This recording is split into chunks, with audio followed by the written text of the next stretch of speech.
কল্লা নাই, ওর কল্লা বডি থেকে আলাদা কল্লা আমাকে হাত দিয়ে বলতেছে ওনাকে পানি দেওয়ার জন্য। ঠিক আছে, পানি দেওয়ার আগে উনি মারা গেছে। আলাদা আলাদা পাও আলাদা, আলাদা।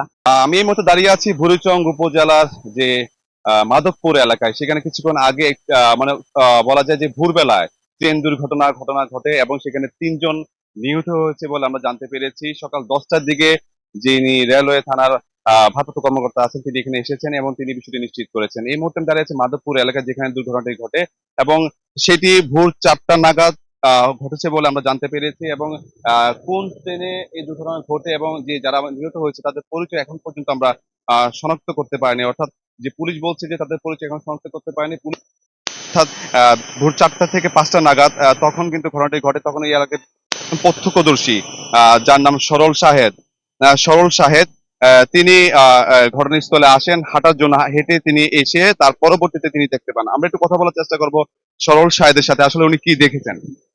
আপনি কি আমাকে একটু বলতেন যে আপনি কি দেখেছেন এখানে এসে? আমি যখন 6টা 5-এর দিকে দৈনিক হাঁটতে আসি, আজকেও হাঁটতে আসছি। আসার পরে যখন রেল লাইনে উঠি, ওঠার পরে এদিকে নজর পড়ার পরে দেখি যে বডি পড়ে রয়েছে। প্রথম বডিটায় দেখি কি এটার সাথে কোনো কল্লা নাই, ওর কল্লা বডি থেকে আলাদা কল্লা। তারপরে সামনে যাওয়ার পরে দেখি যে আরো 2টা বডি পড়ে রয়েছে, তাদের এই সাইড থেকে এতটুকু আলাদা। আর একটা বডি মানে আমাকে হাত দিয়ে বলতেছে ওনাকে পানি দেওয়ার জন্য। ঠিক আছে, যেহেতু আমি বাড়ি থেকে অনেকটা দূরে, তো রেল লাইনটা আমার বাড়িতে যায় পানি এনে দেওয়া সম্ভব হয়েছে না।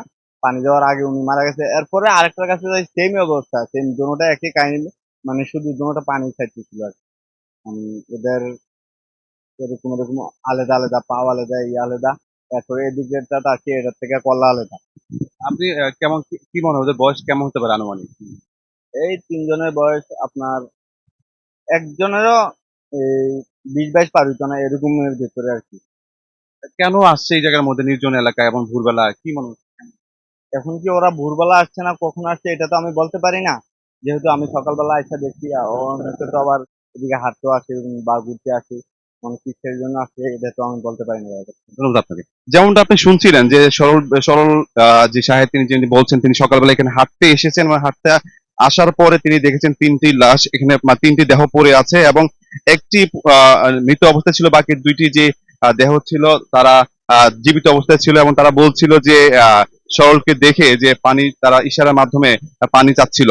এবং এখান থেকে যে নির্জন যে এলাকা সেই এলাকার যে থাকার কারণে, এখানে ঘরবাড়ি দূরে থাকার কারণে পানি এনে দেওয়াটা অনেক তার জন্য অনেকটাই অনেকটাই কঠিন হয়ে পড়েছে। এই জন্য পানি দিতে পারেনি। তার পরবর্তীতে তারা আহ ঘটনাস্থলে মারা যায় বলে সরল জানান। এবং এই জায়গাটা একটা নির্জন জায়গা এবং এটি হচ্ছে সীমান্তবর্তী এলাকা বলা যায়, এখানে লোকালয় কম। এবং আমি আরেকজনের সাথে কথা বলার চেষ্টা করবো, এখানকার স্থানীয় একজন, যে আপনি কি শুনেছেন।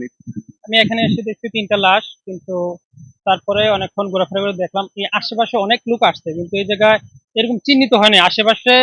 তাদের আশেপাশে কোনো বাড়ি নেই। হ্যাঁ, হয়তোবা এরকম অনেক লোক আসছে, হয়তোবা দূর দূরান্ত থেকে আসছে, না হয় ট্রেনের উপর থেকে পড়ছে, এটা কেউ নিশ্চিত দিতে পারতেছে না এই এলাকাবাসী আর কি।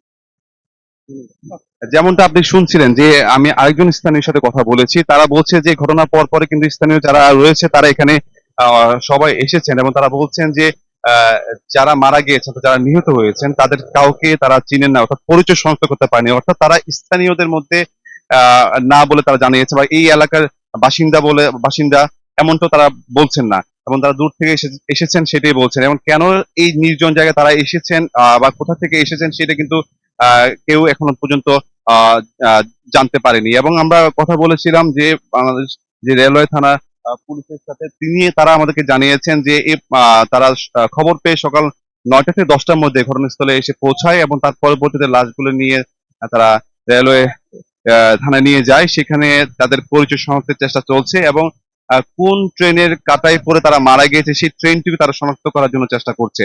এখন পর্যন্ত কোন ট্রেনের কাটায় পড়ে মারা গিয়েছে তারা এই ট্রেনটি এখন পর্যন্ত শনাক্ত করতে পারেনি রেল কর্তৃপক্ষ। এবং এখানে যে বিষয়টি আমরা এসে দেখেছি যে এখানে 100 মিটারের মধ্যে 3টি দেহ পড়েছিল, অর্থাৎ একটি দেহের থেকে তার যে মাথা বিচ্ছিন্ন ছিল, বাকি যে 2টি দেহ ছিল তারা বিভিন্ন শরীরের বিভিন্ন অংশ একেবারে থেতলে গিয়েছে বলে আমরা জানতে পেরেছি।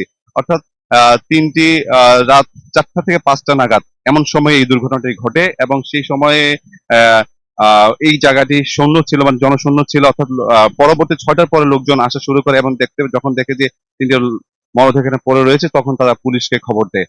তো এখন পর্যন্ত আমরা যে 3টি লাশ উদ্ধার করা হয়েছে পুলিশের, সেই তথ্য বা তাদের পরিচয় এখন পর্যন্ত শনাক্ত করতে পারেনি। এবং পুলিশ এসে আমাদেরকে যেটা বলছে, তারাও বলছে যে ট্রেনের কাটায় পড়ে